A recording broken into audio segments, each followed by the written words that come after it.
Welcome back to a particularly aristocratic Old Wine Wednesday. Today, one of the many reasons why I love this job and I love this bar, because I get to sip on something like 1985 Cheval-Blanc, say some nonsense about it, you get to watch. That's what we call a win-win.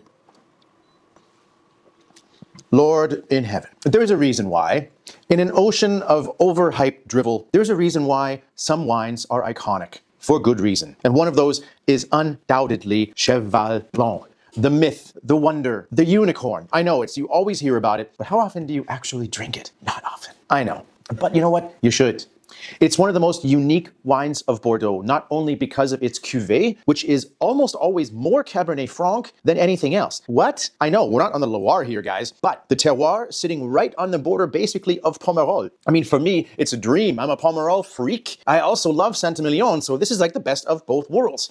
Gravel topsoil, clay underneath, which is ideal for both Cabernet Franc and Merlot in a vintage like 1985, which perhaps, according to some, might be standing in the shadow of 1986, Cheval-Blanc managed to achieve such ideal, perfect ripeness of both the Franc and the Merlot because of the drainage, because of the heat retention, because of the character of the growing season. No over-extraction, but just perfect. Grippy tannins, but nothing green, which for Cabernet Franc is already an achievement in and of itself. If this were the Three Bears, this would solidly be Baby Bear's bed, right? Everything was flawless. And now, over 40 years later, the 85 Cheval remains to be one of the most intellectually hedonistic, not overblown, not ridiculous, absolutely seductive, flirtatious, sensual Cheval Blancs ever produced. I remember drinking a 61 with a friend. It was a Chateau bottling with a perfect condition. And I almost couldn't enjoy it because most of the time I was sitting there trying to figure out how the bottle could possibly be a fake.